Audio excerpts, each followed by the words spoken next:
Olá! Tendo verificado no episódio anterior que networking é a administração intencional de relacionamentos profissionais com o propósito de gerar valor para clientes, pensaremos hoje sobre colaboração, concorrência e competição. Como já vimos, interações profissionais presumem intencionalidade e proatividade. Tenha em mente, então, o que já falamos sobre essas coisas nos episódios anteriores. Siga conosco.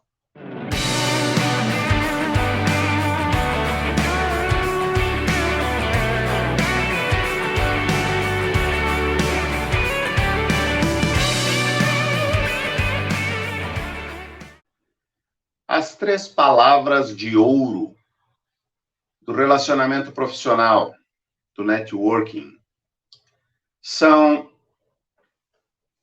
3 verbos. O verbo colaborar, o verbo concorrer e o verbo competir. Não tem sido raro ver esses verbos sendo tratados como se fossem opostos, como se estivéssemos lidando com coisas distintas, em que umas são desejáveis e outras não. Vamos ver hoje o significado de cada uma dessas palavras e como elas são fundamentais para orientar nossa administração dos relacionamentos profissionais, nosso entendimento desses relacionamentos, de como eles se dão, de como geramos valor para clientes e uma contribuição social saudável quando agimos de maneira adequada, utilizando essas 3 posturas: a colaboração, a concorrência e a competição. Colaborar. Indo ao Google ou a um dicionário etimológico na biblioteca, encontramos a origem desta palavra. Ela é formada de 2 partículas. O prefixo com, que aparece como co, e a raiz laborare, do latim, que significa trabalhar com esforço. Laborar é trabalhar cansando-se. Colaborar, então, é trabalhar junto, trabalhar com outro ou com outros. Essa palavra presume que nós precisamos, para realizar o nosso trabalho, de ajuda de outros. E, de fato, precisamos ajudar outros. Vimos o verbo ajudar na semana passada, no episódio anterior, quando estávamos listando verbos que diziam respeito a atuar, a trabalhar em conjunto, em rede, a fazer um trabalho reconhecendo uma rede de relacionamentos, uma teia. Isso é importante porque, dada a diversidade de problemas e a diversidade de abordagem dos problemas com que nós somos confrontados diariamente para ser resolvidos. Já falamos sobre resolução de problemas, de como é nosso trabalho, como faz parte de uma atitude profissional estar disposto a resolver os problemas dos nossos clientes. Essa diversidade de problemas é enorme. Nós temos questões filosóficas a serem resolvidas, nós temos questões estratégicas, nós temos problemas relacionais, nós temos desafios tecnológicos, desafios logísticos cada vez maiores. E sempre problemas, limitações do tipo econômico-financeiras. Abordar esses problemas não é simples e não é tarefa para uma pessoa apenas. Então, isso exige uma diversidade grande de competências. E, por causa disso, é que é necessário que estejamos dispostos, prontos a trabalhar com outras pessoas. Palavras como coworking, que definem ambientes de trabalho que são colaborativos, em que pessoas se reúnem para analisar problemas, para pensar soluções, testá-las em conjunto, reconhecendo o fato de que não é possível resolver os problemas dos nossos clientes com uma abordagem individual, única, de maneira competente, de maneira adequada, de maneira sustentável. Quando falamos a respeito de colaboração, é importante que nós tenhamos clareza a respeito do uso das palavras que fazemos no nosso cotidiano. Tem se tornado, de certa forma, uma moda chamar todas as pessoas que trabalham conosco de colaborador. Tornou-se, de certa forma, démodé, um pouco politicamente incorreto usar expressões como empregado ou funcionário. E então se tornou comum que nós chamemos pessoas de colaboradores. Precisamos prestar atenção nas demandas que as palavras trazem para nós. Um colaborador é alguém que trabalha com, não é alguém que trabalha para. Um colaborador precisa necessariamente estar imbuído das mesmas percepções a respeito daquelas definições estratégicas que vimos lá no começo. Ele precisa compartilhar a visão e ele precisa ter o mesmo senso de missão que nos motiva, nos move a agir. Ou ele não é um colaborador. Alguém que apenas faz o que você manda, ou se é você, se você apenas faz o que alguém manda, você não é um colaborador. Você pode ser um empregado, você pode ser um contratado de qualquer tipo, você pode ser alguém definido por cumprir uma função numa engrenagem, numa linha de montagem a respeito da produção de algum bem ou serviço, mas você não será um colaborador até que você compartilhe as mesmas definições estratégicas. É muito comum que empresas que estão utilizando a palavra colaborador para se referirem a seus trabalhadores tenham dificuldades para comunicar uma visão e compartilhá-la. Tenham dificuldade para utilizar a visão como um critério para a contratação de pessoas. Têm dificuldade para fazer alinhamentos e manter alinhamentos culturais nas organizações a respeito daquelas definições estratégicas. E, principalmente, têm dificuldade de compartilhar informações estratégicas. Alguém que não sabe o resultado do seu trabalho não pode ser chamado colaborador. Alguém a quem não é publicado o resultado do esforço que faz, não pode ser chamado colaborador. Ele é simplesmente alguém que faz o que lhe mandam fazer. Não é um colaborador. Então, precisamos usar a palavra colaboração de maneira concreta. Não devemos usá-la apenas com aquele tipo de intenção de propaganda. Devemos usar as palavras com os conceitos claros na nossa mente e claros na mente de quem está nos ouvindo.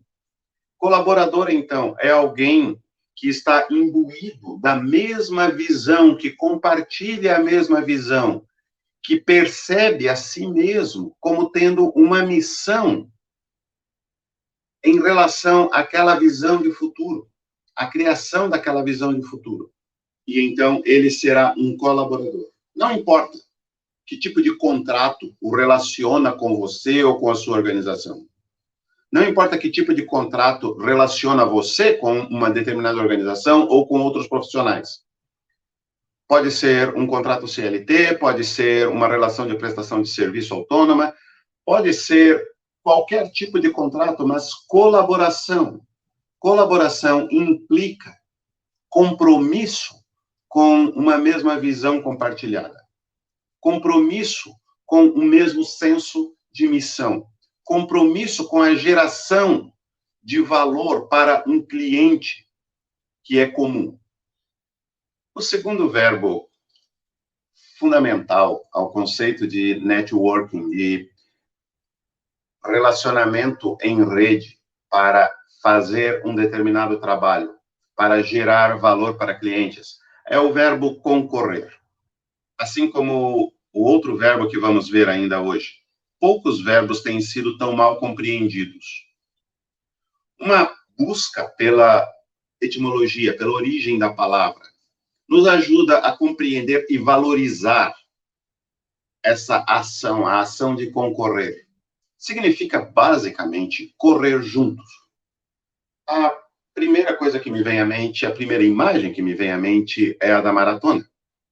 A segunda imagem que me vem à mente é a de uma corrida de bicicleta. São dois esportes que eu valorizo muito.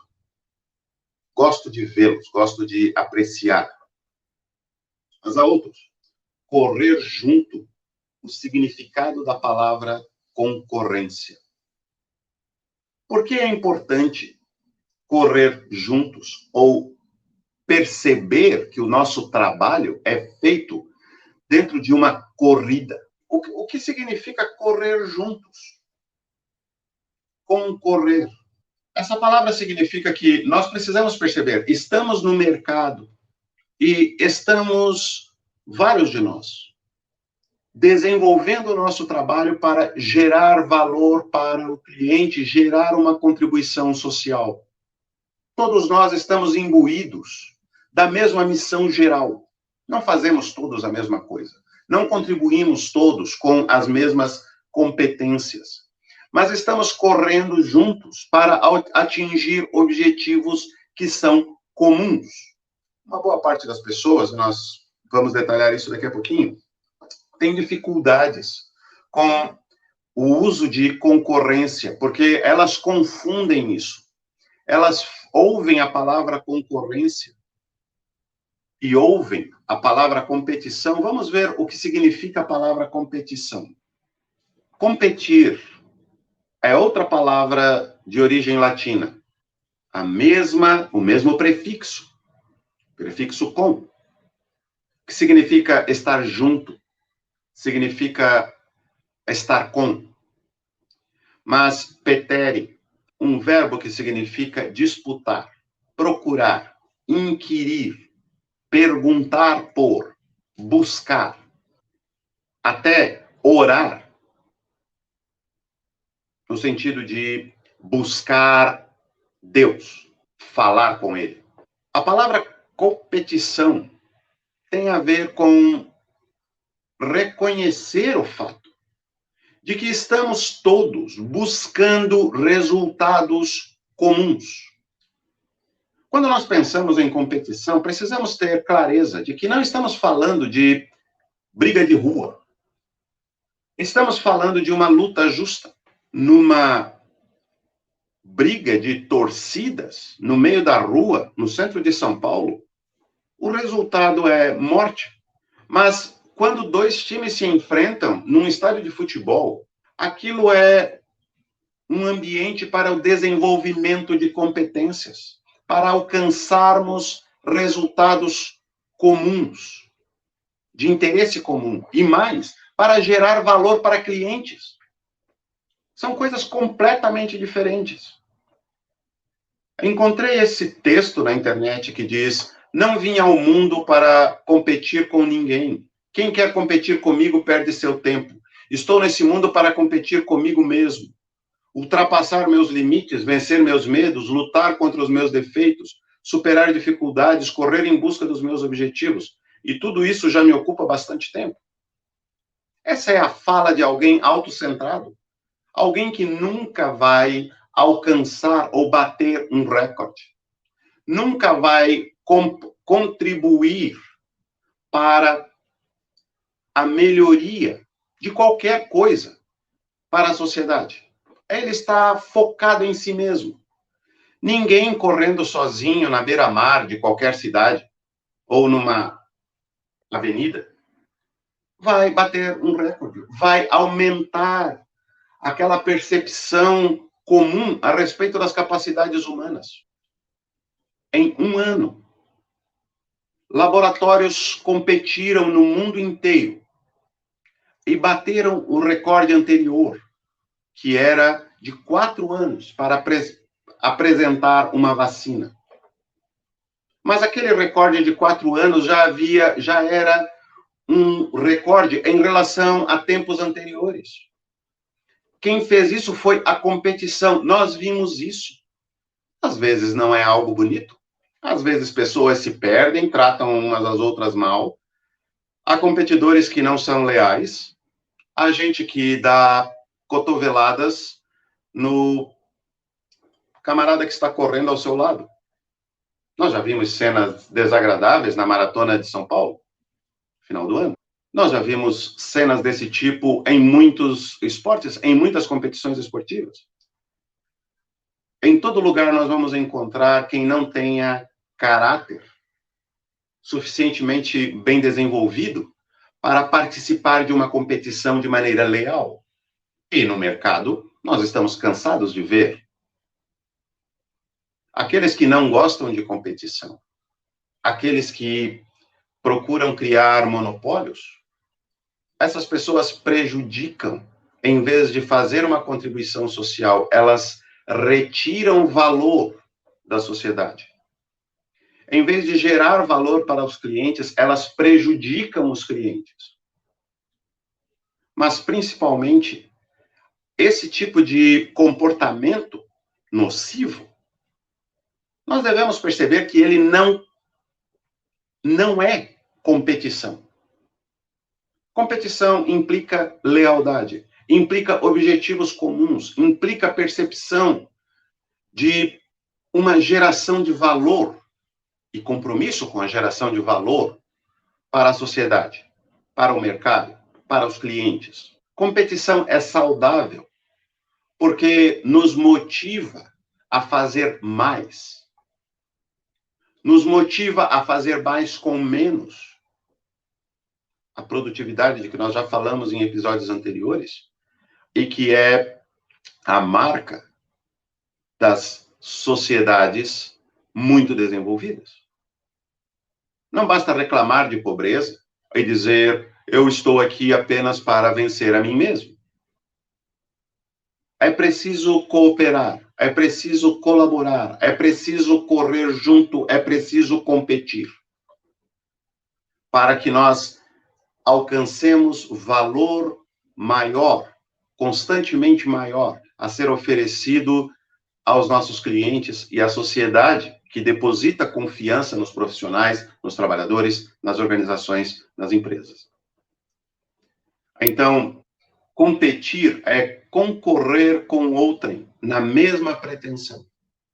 Sim, provavelmente uma pessoa vai levar a medalha, apenas um time vai levantar a taça. Mas quando a competição tiver acabado, todos seremos melhores. Todos seremos melhores do que quando nós começamos a nos esforçar. E todos teremos gerado valor adicional para os nossos clientes. No próximo episódio, falaremos sobre alianças estratégicas. E falaremos sobre como chegamos a elas utilizando negociação. Alianças estratégicas são colaboração formal, concorrência com regras definidas, acordadas, negociadas. É uma competição que envolve contribuições de mais de uma parte para alcançar resultado útil a todos os envolvidos. Por hoje é só. Tenha uma boa semana e até lá.